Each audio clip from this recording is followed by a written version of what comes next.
안녕하십니까. 장사원입니다. 여러분 작물생리 기본 강의를 시작하도록 하겠습니다. 규제는 페이지 이렇게 생겼어요. 이렇게 생겼고요. 서울고시각에서 출판이 됐죠. 일단 첫 교시는 오리엔테이션 잠깐 하고요. 그 다음에 2교시부터 작물생리 이론 강의를 진행하도록 하겠습니다. OT는 여러분이 가볍게 들으시면 되고요. 여러분이 현재 준비하는 시험들에 대해서 살짝 소개하는 정도, 그리고 강사 소개하고요. 일단은 저부터 소개를 할게요. 저는 장사원이고요. 저를 모르고 오시는 분들은 거의 없을 거라고 보거든요. 그래도 제 소개를 간단하게 하고 갑시다. 우리 교재 맨 뒷페이지 보세요. 가장 뒷편에 보시면은 편저자 양력 나와 있어요. 편저자 양력. 일단 여러분들이 준비하는 시험은 어떤 시험인가요? 여러분이 준비하는 시험은 지도사, 연구사를 준비를 하고 있죠.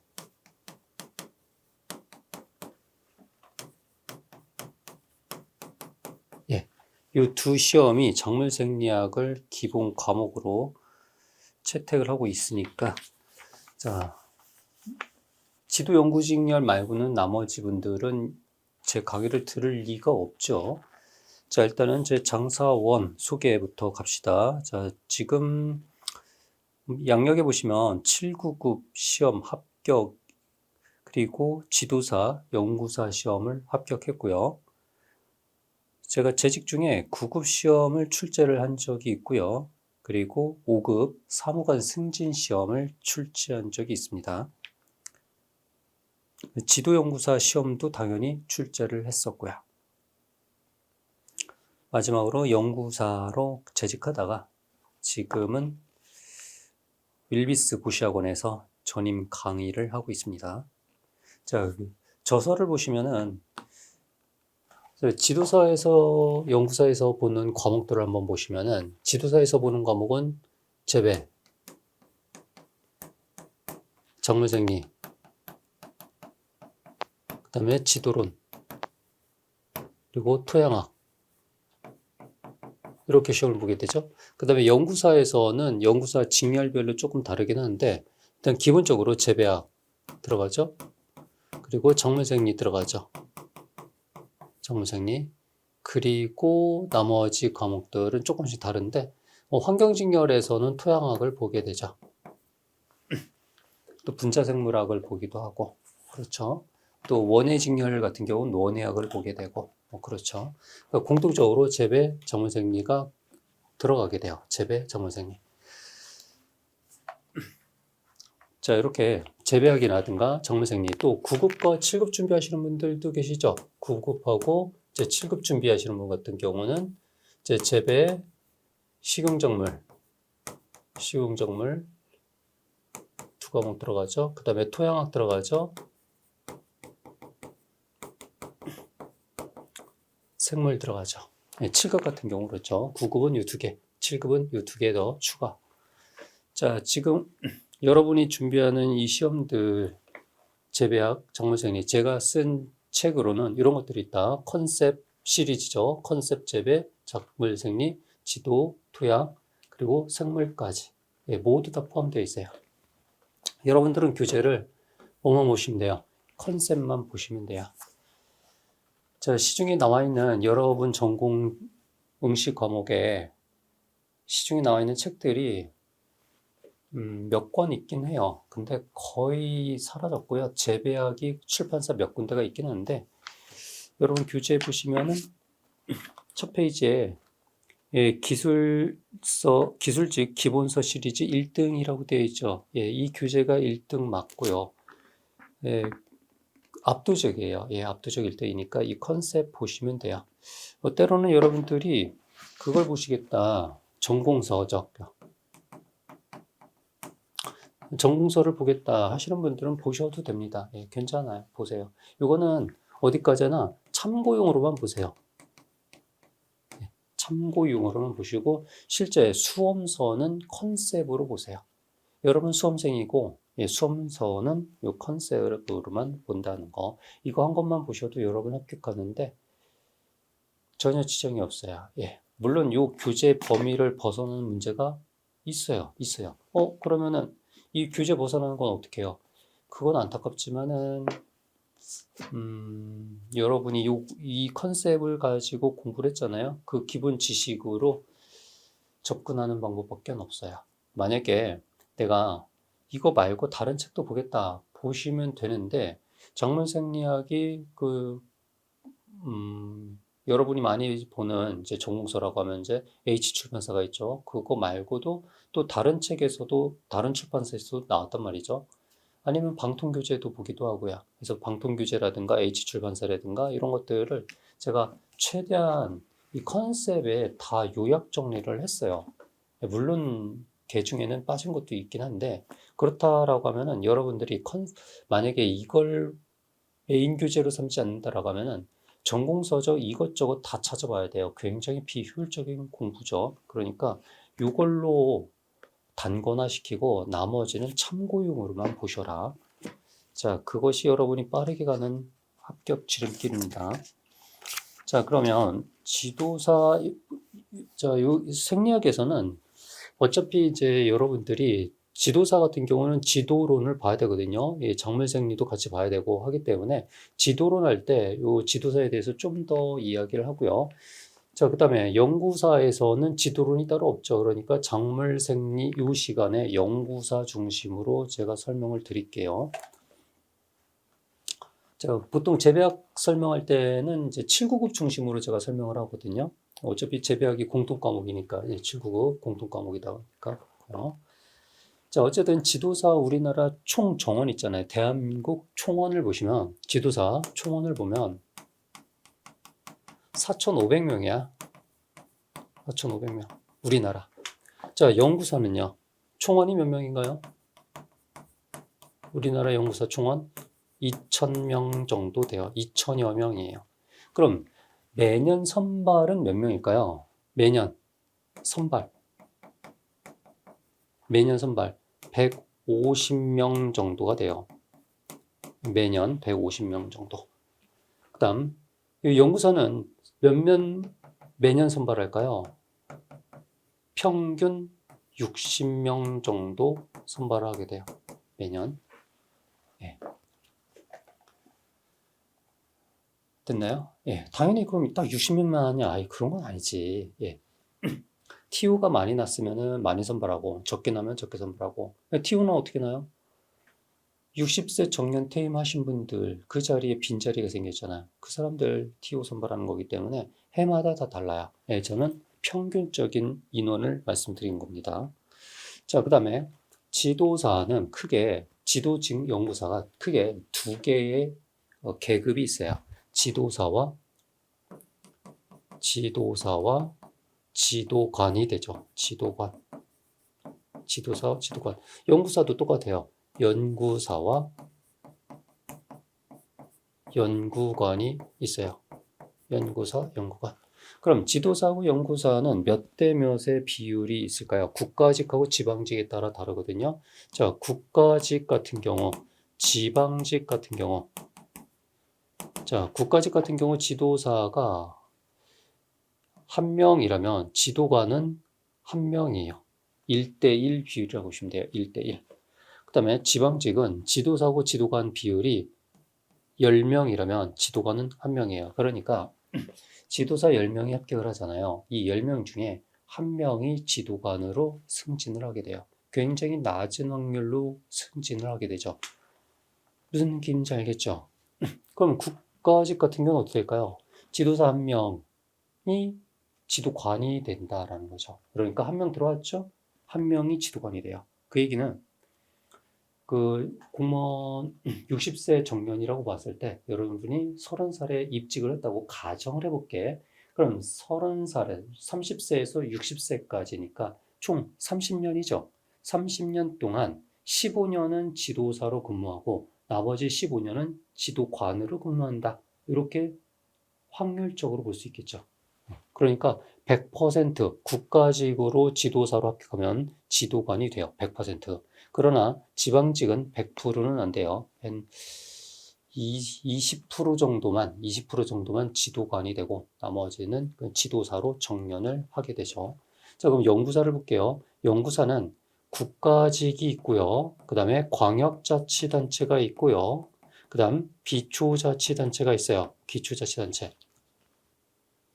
그럼 국가직 같은 경우는 연구사가 3명이고 연구관이 1명이야. 광역자치단체에는 4명이고 1명이고 기초자치단체는 거의 무시해도 돼요. 기초자치단체는 큰 의미가 없어요. 됐어요? 자, 그럼 국가직이라고 하면 어딜 얘기할까요? 국가직이라고 하면 농촌진흥청. 그 다음에 광역자치단체라면 뭘 말할까요? 도기술원. 이렇게 보시면 돼요. 그러니까 여러분이 농촌진흥청 연구사로 합격을 했어요. 그러면은 3명 중에 1명이 연구관이 되는 게 아니야. 자, 30년을 재직한다고 봤을 때, 자, 내 위로 선배들이 있을 거 아니야. 그죠? 그럼 내 위에 3명 선배들이 10년은 나눴을 때 20년은 연구사로 근무를 하고요. 나머지 10년은 연구관으로 재직을 하게 돼요. 그게 이제 3명 중에, 그러니까 총, 원래는 이제 연구소 통탈해서 3 더하기 하나니까 총 4명인 거잖아. 4명 중에서 1명이 연구관인데, 결국 이 3명은 연차 순으로 올라가는 거기 때문에 거의 대부분이 연구관으로 퇴직을 하게 돼요. 아시겠죠? 예. 자, 연구사로 들어갔을지라도 퇴직할 때는 연구관을 거의 대부분 달고 나온다라는 거. 그 다음에 광역자치단체도 볼게요. 광역자치단체도 좀 대략 이거는 딱 3명이다, 4명이다가 아니라 그냥 평균적으로 그렇다는 얘기야. 자, 4명 중에서 총 5명 중에서 1명이 연구관이라는 얘기는 이 4명이 거의 대부분 연구관으로 퇴직을 하게 돼요. 물론 연구관으로 보내는 기간은 국가보다는 좀 짧겠죠. 몇 년 더 짧을 수 있겠죠. 그럼에도 불구하고 최소한 연구관으로 5년, 길게는 10년 정도는 연구관으로 퇴직할 수 있다. 자, 그럼 지도사하고 연구사하고 연구관의 대우는 어떠하냐?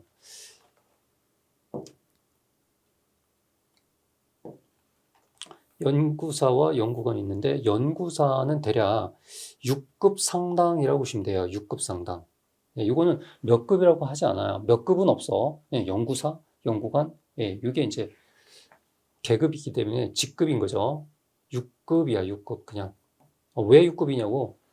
6급에 준해서 월급이 나와요. 6급하고 비슷하게 월급이 나온다. 그 다음에 연구관은 대략 한 4급 정도 수준에서 월급이 나와요. 5급에서 4급 정도. 초임 연구관 같은 경우는 5급에 가깝게, 그 다음에 연구관 경력이 쌓이게 되면 4급에 가깝게 월급이 나오게 된다. 이렇게 보시면 돼요. 자, 그 다음 지도사와 지도관 같은 경우는 여기는 7급 수준의 월급이 나오게 되고요. 지도관 같은 경우도 5급에서 한 6급, 5급에서 4급이죠. 5급에서 4급 수준의 월급이 나오게 돼요. 여기는 5급 수준보다는 4급 수준에 가까워요. 4급 수준의 월급이 나오게 된다. 이렇게 보시게 되고요. 자, 그럼 국가의 연구사, 농촌진흥청에서 근무를 하게 되는데, 자, 그럼 우리나라 농촌진흥청은 어디 있어요? 전주 혁신도시에 있어요. 전주 혁신도시. 몇 년 전까지만 해도 수원에 있었는데, 수원에서 전체, 그 전주로 이관을 했죠. 자, 그럼 농촌진흥청장이 있겠죠? 청장이 있고요. 여기 공간이 좁아서 이쪽으로 쓸게요. 청장이 있고, 청장 아래 뭐가 있죠? 청장 아래 차장이 있죠. 청장, 차장. 그 다음에 차장 아래 국장이 있어요. 국장. 국장에는 연구국 있고요. 연구국. 그 다음 지도국 있어요. 지도국.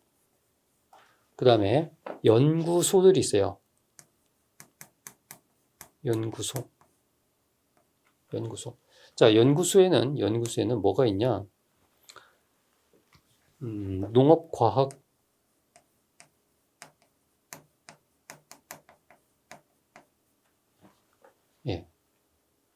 농업과학 농업과학원이죠. 농업과학원. 그리고 식량과학원. 그 다음에 원예과학원. 축산과학원. 그 다음에 인적자원과학원 이렇게 있는데, 예, 인적자원과학원은 사실상은 여러분의 해당 사항은 없어요. 예, 이런 것들이 있다 정도. 실질적으로 여러분이 이제 연구사로 합격을 하잖아요. 이렇게 연구사로 합격하잖아. 그럼 어디서 근무를 하게 되냐면 농업과학원, 식량과학원, 원예과학원, 축산과학원. 그럼 여기에서는 이제 직렬이 달라지겠죠. 일반 환경직렬, 농업환경직렬이고요. 여기가 농업환경직렬. 여기는 식용작물, 작물 연구사가 되는 거죠. 여기는 원예 연구사가 되는 거고요. 여기는 축산 연구사가 되는 거죠. 이렇게 나누게 돼요. 전체 다 농업연구사라고 얘기를 하는 거죠. 인적자원하고는 여러분하고는 관련이 없어요. 네, 크게 관련이 없어요. 자, 그 다음에 연구국하고 지도국 크게 요 정도로 이렇게 나눌 수가 있거든요. 그럼 몇 급이냐? 청장은 차관급이야. 청장은 차관. 차장은 1급에 해당되고요. 1급. 그 다음에 국장이 있죠. 여기 연구국이니까 국장이 있을 거 아니야. 국장은 1, 2, 3급 보통 한 2급 정도로 보시면 돼요. 2급.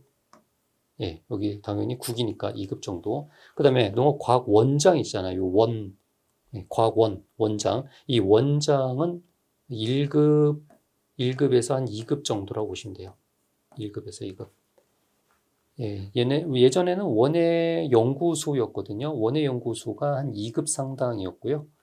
지금은 원예 과학원으로 예, 이 원예 연구소가 좀 조금 인원도 많이 보충이 되고 예, 농업과학원하고 이제 동급으로 보고 있어요. 그래서 농업과학원이 사실상은 식량과학원이죠. 예전에 이제 식량과학원이 가장 큰 중추적 역할을 했고요. 지금은 이제 식량과학원 위세가 조금 낮아졌고 농업과학원 뭐 이런 것들이 조금 더 커졌는데 어쨌든 동급이라고 보시면 돼요. 다 1급이나 2급 상당 정도.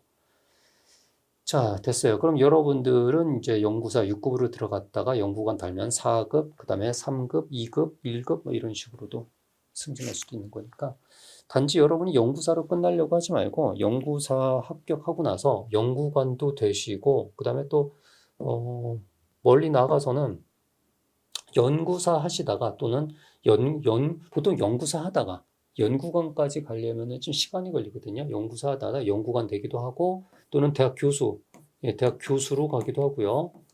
예, 뭐 이렇게 갈 수 있어요.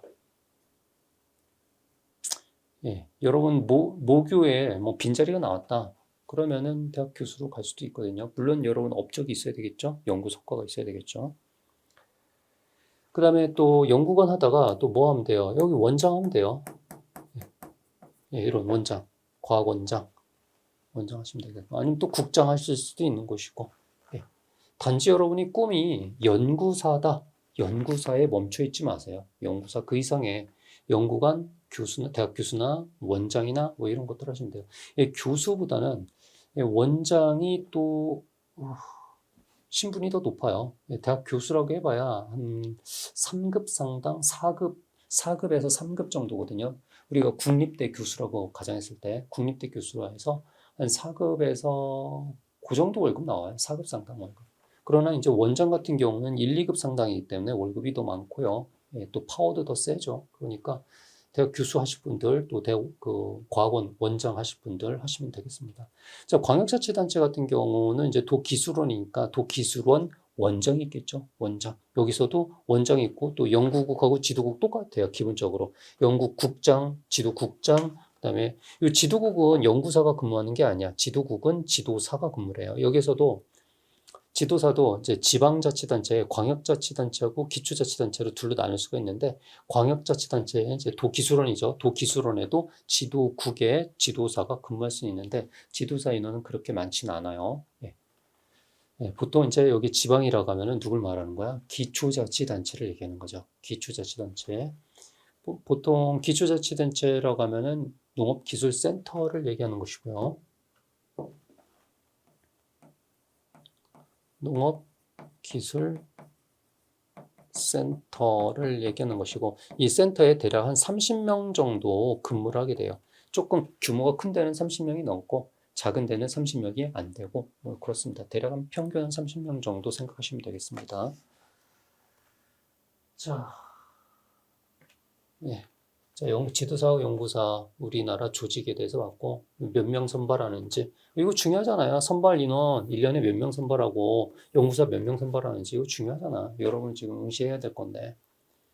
그러면 지자체별로 한번 봐볼까요? 지자체별로 보시면 자, 여기 우리나라 모습이야. 여기 경상도 있고요. 경상도. 여기 전라도 있고요. 그 다음에 여기 충청도 있고요. 그 다음에 여기 강원도 이렇게 있어요.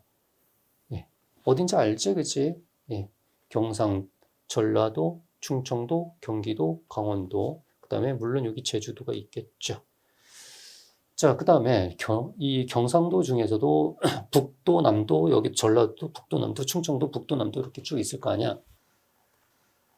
북도남도가 충청, 전라, 경상도만 북도남도가 있고 나머지는 북도남도가 없죠. 자, 예를 들어서 우리나라에서 가장 많이 선발하는 데가 경상남도, 북도, 경상북도 같은 경우 있죠. 경상북도 같은 경우는 정말 많이 선발할 때는 50명까지도 선발해요. 평균 1년에 150명 정도 선발한다고 했잖아. 그러니까 경북 같은 경우 많을 때는 그래요. 많을 때는 50명까지 선발하고 보통 50명까지는 안 하고 한 3, 40명 정도 이 북도에서 한 3, 40명 정도, 남도에서 한 20명에서 한 많을 때는 30명 정도 이렇게 선발하게 되고, 전라남도하고 북도가 있죠. 전라남도에서도 2, 30명 정도 선발하고요. 그 다음에 전라북도에서 한 20여 명, 충청남도 북도가 있죠. 충청남도에서도 한 20여 명, 충청북도에서는 10에서 한 20명 정도, 그 다음에 강원도에서도 10에서 한 20명 정도, 그 다음에 경기도에서는 한 20여 명 정도, 20, 네, 많으면 한 30명 정도까지 하면은 이걸 다 누적해서 더하게, 제주도 물론 있죠. 물론 여기서 부산광역시, 대구광역시, 광주광역시 이렇게 광역시들이 있잖아. 광역시들은 사실상 큰 의미는 없어요. 그냥 광역시도 어차피 여기에 포함되어 있다라고 가정해보고 이걸 다 누적해서 더하면 선발 인원이 한 150명 정도 돼요. 아시겠죠? 예. 제가 이것도 딱히 정할 수는 없는 거야. 예를 들어서 그 경상남도다 그러면 경상남도에 많을 때는 뭐 30명, 적을 때는 20명, 그보다 더 적게 뽑을 때도 있고 뭐 그런 거죠. 자, 이런 느낌으로 여러분 정리를 해주시면 돼요. 아, 지금 내가 응시하는 지역이 몇 명 뽑을 수 있구나. 경기도 같은 경우는 많이 뽑을 때는 또 30명 가까이 뽑을 때도 있어요. 네. 여기도 2, 30명 정도까지 뽑기도 해요. 자, 됐습니다. 느낌 알겠죠? 그죠? 네. 각각 그 기초자치단체마다 기술센터가 있고 그 기술센터에서 선발을 하는데 뭐 한두 명 정도씩 선발을 하게 돼요. 매년 한두 명 정도. 자, 이렇게 보시면 되겠고요. 그 다음에 여러분이 공부를 하실 적에 지도사, 연구사 799 우리나라 농업직렬은 이렇게 4개 직렬이잖아. 지도연구 7구급 있는데 여기서 공통적으로 적용되는 과목이 있죠. 공통 과목이 뭔가요? 재배학이에요. 여기 재배학. 여기도 재배 들어가죠. 여기도 재배가 들어가죠. 여기도 재배가 들어가죠. 그러니까 여러분이 어떤 직렬 시험을 보든 뭐부터 공부하는 거야? 재배학부터 공부하는 거야. 여러분이 작물생리를 처음부터 공부한다. 말도 안 되는 소리야. 재배학부터 공부하는 거예요. 재배 공부하시고 어느 정도 기본 굵직굵직한 중요한 개념들, 컨셉을 잡아놓고 그 다음에 뭐가 들어오면 돼요? 작물생리가 들어오면 되는 거죠. 작물생리라든가 아니면 생물이라든가 또 식용작물이라든가 아니면 토양학이라든가 이렇게 들어오게 됩니다. 자, 우리가 관심 갖는 건 지금 작물생리니까 보통 재배학에서는 그 출제 범위가 있는데 작물생리에서 재배학에서 작물생리 내용을 재배학에서 출제하기도 합니다. 그러니까 재배하고 작물생리하고 내용이 겹치는 내용이 많아요. 겹치는 부분이 많은데 재배보다는 작물생리가 조금 더 심화돼서 이 내용이 정리되어 있다라고 생각하시면 될 것 같아요. 자, 제가 장문생리 OT는 이렇게 좀 간단하게 하고요. 또 하나 더 말씀을 드릴 게 있다라고 하면은, 자, 여러분이 합격하기 위한 합격 변수도 한번 생각해 볼게요. 합격 변수. 자, 여러분이 합격하기 위해서 뭐가 중요할까요? 뭐가 중요할까요? 시간 중요해요, 시간. 그 다음, 돈 관리해야 돼요. 시간 관리해야 되고요. 돈 관리해야 되고요. 그 다음에, 관계, 사람과의 관계 관리하셔야 돼요. 그 다음에 기타 합격, 공부 장소, 그 다음에, 공부 방법이라든가. 자, 이런 것들이 제일 중요한 변수이죠. 자, 시간은 여러분이 우리가 고민을 하게 돼요. 돈을 쓸까, 시간을 절약할까, 돈을 절약할까, 시간을 절약할까, 이런 고민 많이 하게 되거든요. 예를 들어서 이제 책을 보는데, 책은 책이 아니야. 뭐, 한 1, 2년 정도 지난 책은 상관없어요. 1, 2년 된 건 상관없어요. 예. 근데 뭐 한 4년, 5년 이렇게 지난 책을 본다. 그러면은 책이 매년 조금씩 업데이트 되다 보니까 이게 매년 누적돼서 내용이 많이 달라질 수가 있거든요. 그런 것들은 책을 개정하는 게 좋아요. 근데 나는 경제적으로 어려워. 그래가지고 그냥 옛날 책을 볼 거야. 뭐 이런 식으로 하는 거죠. 그러면은 또 이 책을 보면서 불안하게 돼요. 그래서 이왕이면은 최근 2, 3년 정도까지는 보셔도 돼요. 예, 2, 3년 지난 건 봐도 되는데 그 이상 지난 거는 가능하면 새 책으로 바꾸시는 게 좋겠다. 그리고 또 한 4년 지난 책, 5년 지난 책을 내가 책을 보고 있어요. 그 어떤 느낌이 들어? 지금 시간이 많이 흘렀잖아. 굉장히 장수생하는 그런 느낌이 들죠. 그러니까 가능하면은 한 4년 이상 지났으면 좀 바꿔주는 게 좋다. 그리고 여러분한테 합격하는 시간은요, 사실상은 연구사 3과목 보는 지역이 있고, 3과목 보는 지역이 있고요. 또는 7과목 보는 지역도 있고, 뭐, 그렇죠. 그런 경우는 7과목 보는 지역 같은 경우는 특히 이제 국가직이죠. 국가직 같은 경우 7과목 보잖아. 이런 경우는 1년은 공부하셔야 돼요. 어쩔 수 없습니다. 이거 1년 공부하셔야 되고, 그리고 광역자치단체에서 선발하는 것은 3과목, 4과목 정도밖에 안 보거든요. 이거는 3개월에 끝낼 수 있어요. 3개월 만에 합격할 수 있다고요. 3개월 만에. 자, 여러분이 시간을 어떻게 절약하게 시간이죠. 예, 시간을 얼마나 효율적으로 보낼 거냐, 얼마나 집중할 거냐에 따라서 시간은 얼마든지 달라져요. 아시겠죠? 예. 그리고 여러분이 공부하는 장소는 가능한 오픈된 곳에서 하시고요. 닫혀있는 곳에서 하지 말고, 예. 최대한 오픈된 곳에서 해라. 그래야지 누군가 나를 통제를 할 수 있어요. 내가 나를 통제하기는 쉽지가 않다. 그리고 공부 방법에 대해서는 책 보는 요령에 대해서는 제가 이걸 알려드릴 거거든요. 그거는 이제 차후에 하나씩 제가 말씀드릴게요. 그 다음에 관계 있죠. 사람 관계, 부모님과의 관계, 형제, 자매와의 관계, 친구와의 관계, 애인과의 관계는 전부 다 소원해지세요. 그 사람들의 나에게 기대하는 바가 있을 거냐? 기대하는 바를 여러분은 저버리시라고요. 무슨 말인지 알겠어요? 그러니까 부모님 뭐 행사한다, 집안 행사한다, 찾아다니지 마세요. 친구 생일이다, 찾아가지 마세요. 애인 놀아달라, 가지 마세요. 공부만 하세요. 아시겠죠? 뭐 난 못하겠는데? 아마 그러면 오래 공부하시게 될 겁니다. 합격하는데 오래 걸려요.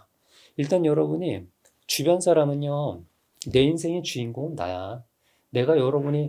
제가 여러분에게, 자, 여러분, 연구사, 지도사 합격하세요라고 하지 않았어. 여러분 스스로가, 나 합격할 거야, 합격할 거 하고, 여러분이 장사하는 동거잖아.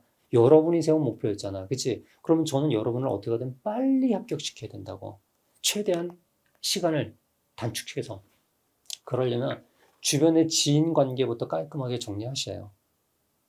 그리고 짧은 시간에 합격하시고 가시면은 그때 여러분을 축하하시는 분들도 있고, 여러분 지인이 여러분 합격을 축하하는 사람들도 있고, 좀 뭐 서먹서먹한 사람들도 있고, 뭐 그럴 겁니다. 보통 가족은 축하할 거고, 친구도 진짜 축하하는 사람이 있고요. 그냥 그럭저럭인 사람도 있고 그럴 겁니다. 거기서 진짜 친구인지 아닌지 가려질 테니까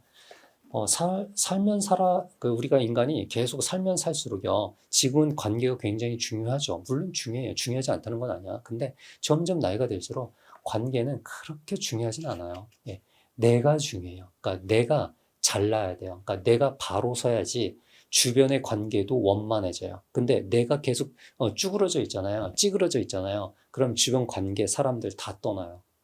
아시겠어요? 그러니까 내가 원하는 목표는 사람마다 다 다양한 거지만 내가 원하는 목표를 반듯하게 또 가져갈 때 주변 관계도 바르게 정립하게 된다. 그러니까 관계에 대해서 너무 연연해 하지 말자. 애인 관계, 너무 그거 연연해 하지 않아도 돼요. 이런 짝은 따로 있어요.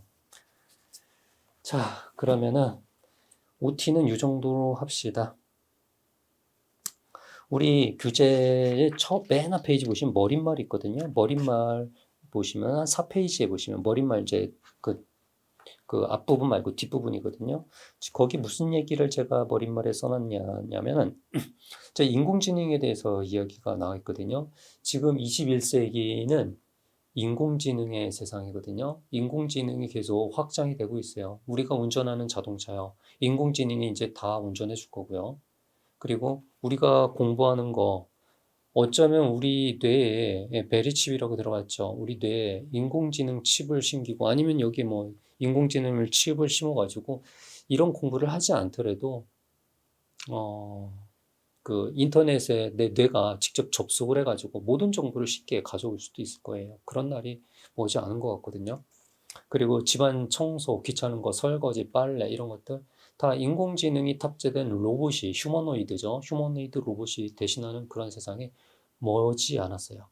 제가 확신하건대 10년 안에 그런 세상이 올 거거든요.